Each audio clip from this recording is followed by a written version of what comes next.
Morning, you lovely Hammers fans. It's Nick from Claret and Booze. Welcome to my daily ramble.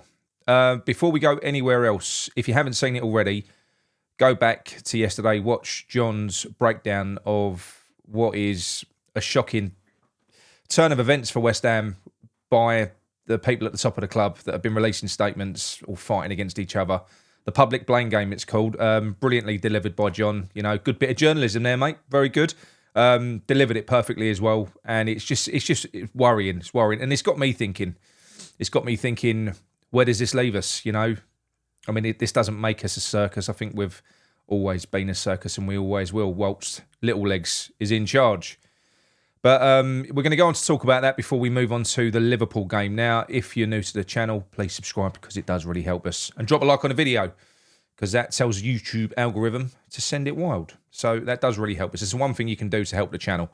Okay, sort of picking through the bones of what we saw yesterday on John's show and, you know, reading it for ourselves, trying to digest it. What does it all mean? What does it all mean? Let's just take one snippet of that. And that's Sullivan claiming Crescencio Somerville as his own. Tim signed all the other players, which we know he didn't because Kilman was Lopetegui's. Crescencio was my one. He's mine. So you signed a player. You've got a director of football in place who's supposed to be in control of the football side of things, controlling every aspect, you know, from the youth academy, setting the philosophy in there, which we know that he did last year, through to building a squad befitting a coach that's going to play a certain way. We'll move on to the coach in a minute. And you're signing players. Now, I like Somerville, but why are you signing players? Because to me, that says that we haven't got a director of football, have we? We haven't. We've got the same situation that we had last year under Moyes, where Tim has one, Sully has one, and Loppe has one. And by the looks of it, you know, some of the signings that we can attribute to Stuyton, Guilherme, frozen out. He was playing in the under-21s yesterday. Todibo, frozen out, told he ain't good enough, basically, or not strong enough. And told he's not aggressive enough. Do you not remember when he came on against Aston Villa and he roughed up Duran? What's happened to that player? You know, he came into the game really fiery, sort of tore into Duran. What's happened to him? You know, he didn't look weak in that appearance, did he? He's been frozen out. Fulkrug has got to be a Stuyton signing, and didn't get very many minutes early on. When he did, it coincided with Lopetegui removing creativity from the team. He was never going to get anything of the ball, never going to impact the game. So we've got the same games playing out. You know, Sullivan has implemented the same thing as last season. And I really can't believe what I'm seeing. And I know that on paper, you might go, oh, look, the director of football. But no, we haven't. We haven't got the director of football because they are supposed to control the philosophy. How is this Tim's project if he's not signing all the players? How is it Tim's project if he isn't picking the coach that's going to be tasked with delivering his vision on the pitch and developing the players that he brings in? How is this a project? It's not. We're making it up as we go along.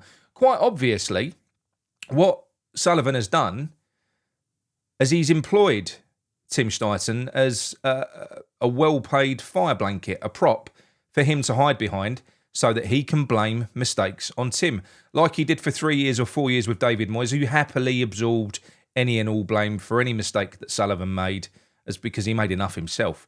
But he's a company man, Moyes, so he loved that. That was one of his main selling points to Sullivan. That's why they liked him. That's why they trusted him, because at the end of a bad transfer window, David Moyes would go on and do a full press conference, shamelessly taking all blame himself whilst blowing smoke up the owner's arseholes, which we've seen, a few years ago. Lopetegui ain't that man. Lopetegui's not going to do that. I'm almost sure of it. So it only falls on Tim. Well, Tim has also proved that he's not that man as well. So what does this mean? Because Sullivan's clearly never going to change. He's never going to give control to a director of football that a director of football would require to affect any real meaningful change to work towards a project. This is all nonsense. It's rubbish. It's rubbish. It really is. He's basically a glorified head scout by the sounds of it, Tim. That's what he is. You know, they didn't want to go full into the Brighton model or anything like that, but we'll go and get a scout in that will go and find us a few gems. Meanwhile, I can still kind of hide behind him and do me little deals with Will Salthouse and stuff like that. Make sure, keep the old personal funds topped up. But that looks like what we've got, and it's a mess. And what we're seeing is this play out. Now, you've all heard my opinions on Lopetegui in terms of football just recently. Not great. How can they be? The signs on the pitch, barring a period against Man City, have been absolutely woeful when he's been tactically inept. But the thing that worries me is he looks like the team ain't playing for him. Now, when you look at this situation surrounding the team, you find yourself thinking, well, is it all Lopetegui's fault?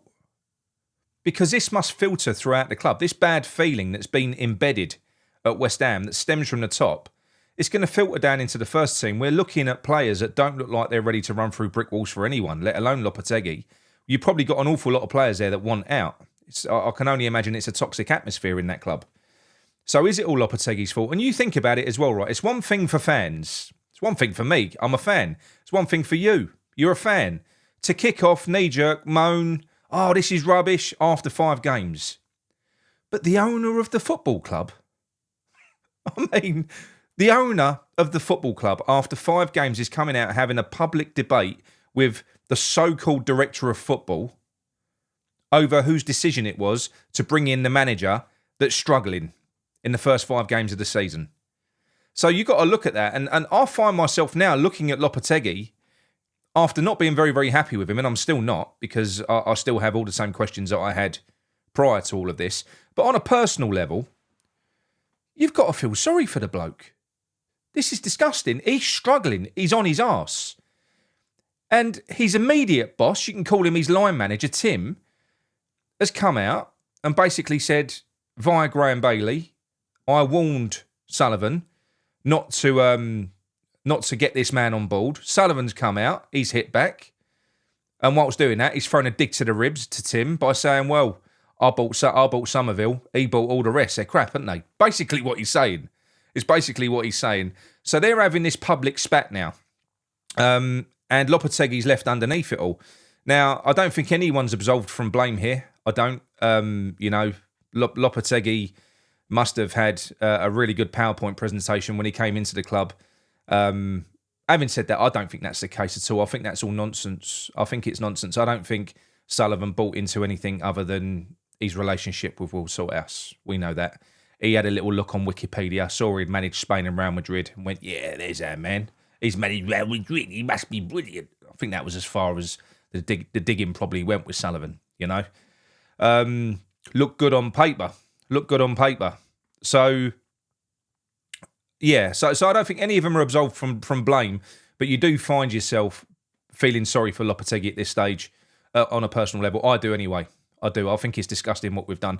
I don't know how this is going to fare if we move Lopetegui on.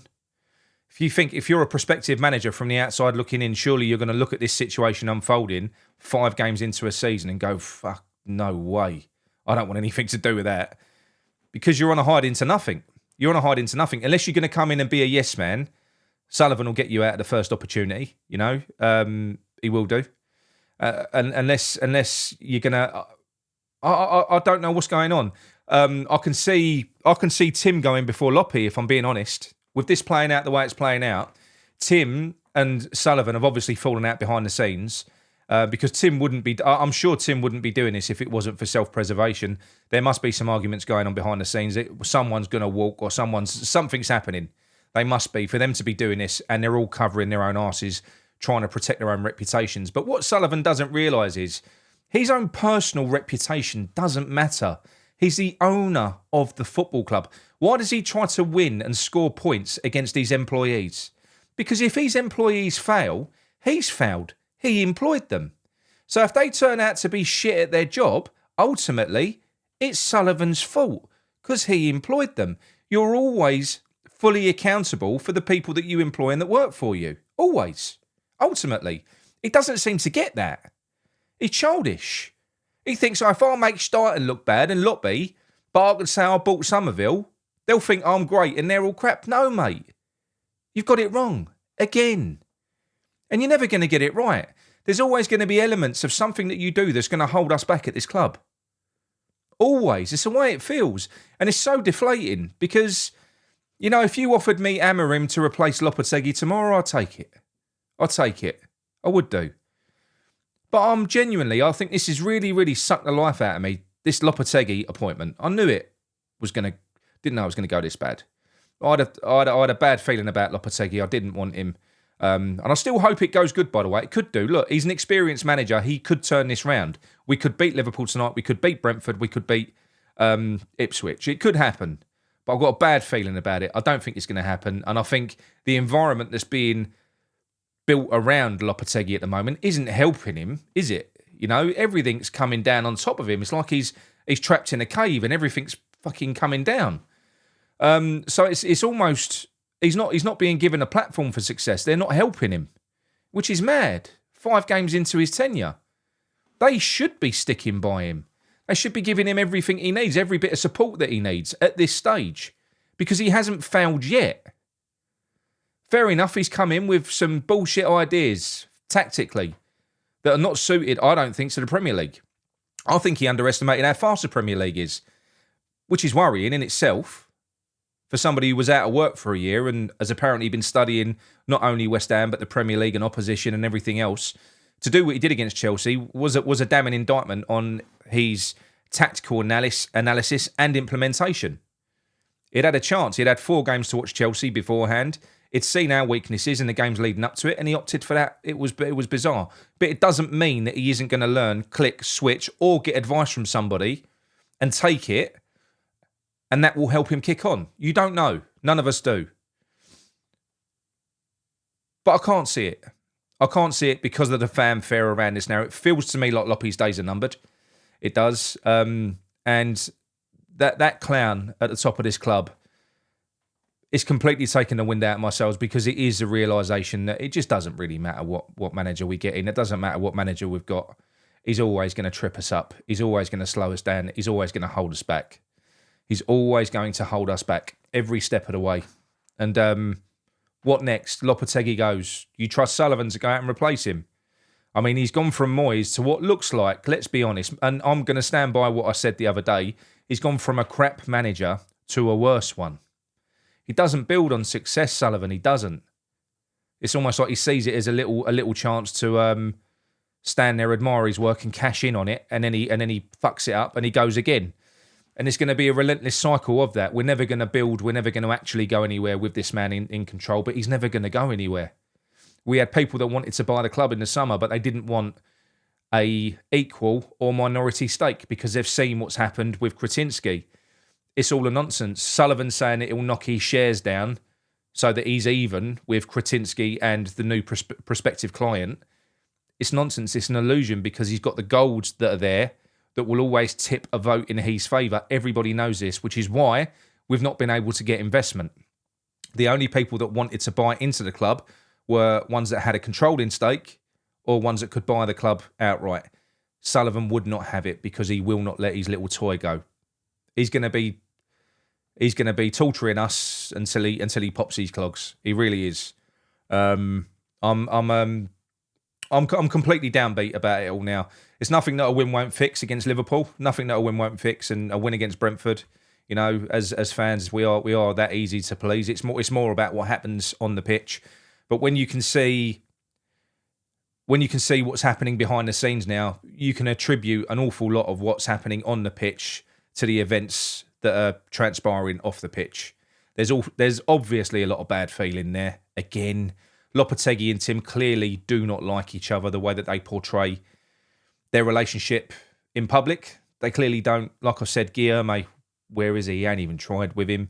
Tadebo came in, looked fiery as anything. Came in, the first thing he did was clattered Duran. Never to really be seen since. He's been told he ain't aggressive enough, not ready for the Premier League.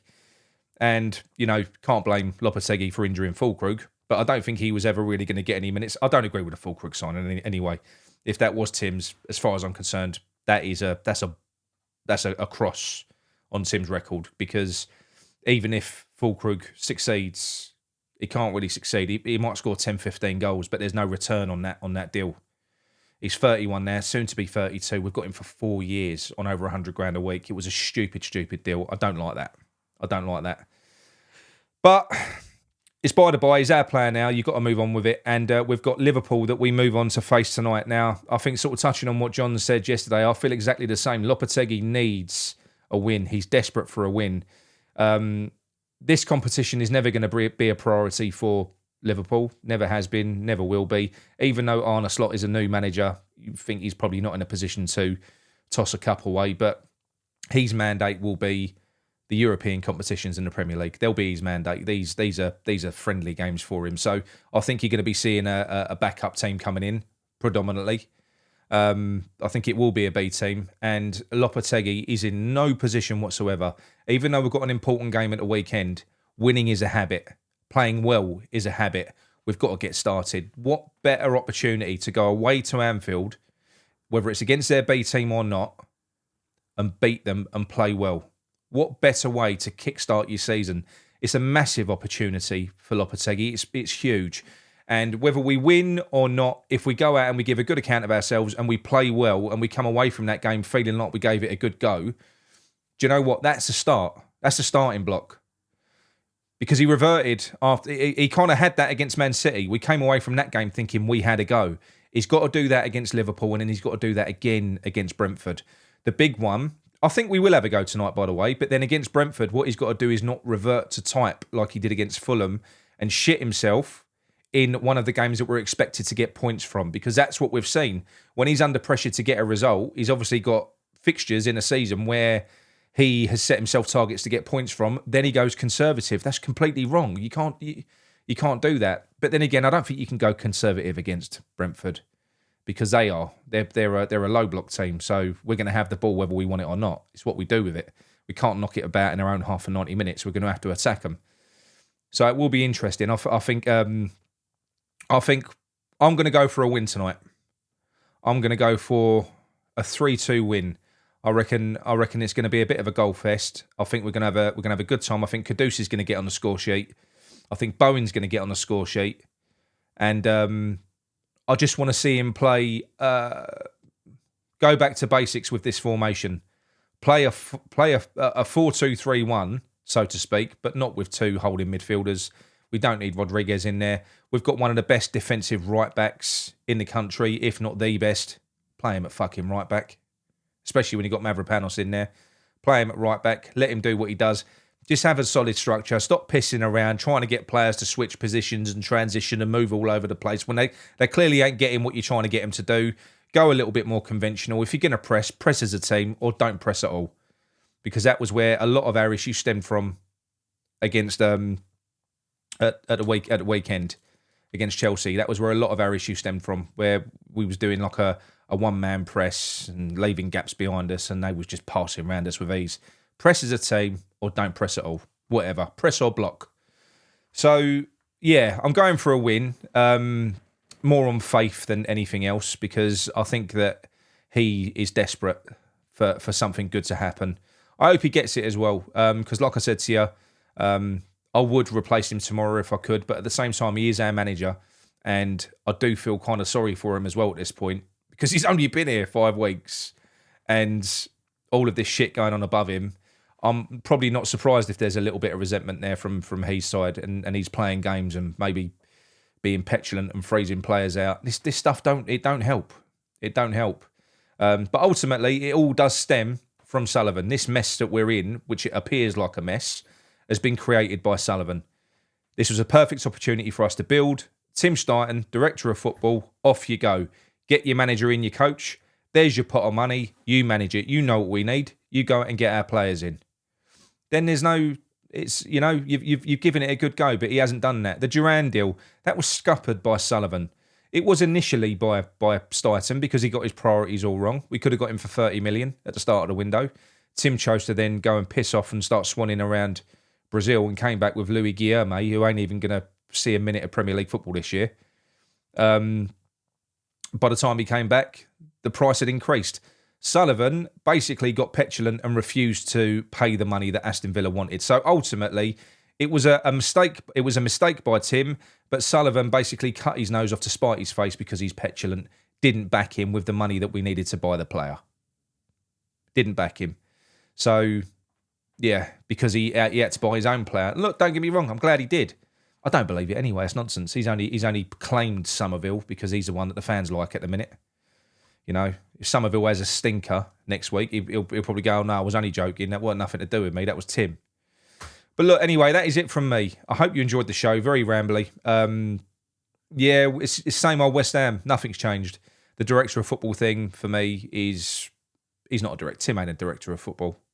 And Loppy, I don't think Loppy is a coach either. I think Loppy's more of a manager, if I'm honest.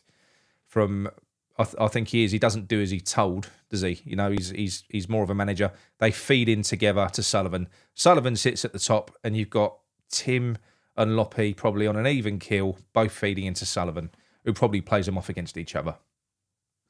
It's a weird situation. It is. But well done, Sullivan, for letting us all know, you thick little shit. Speak to you soon. Come on, you irons.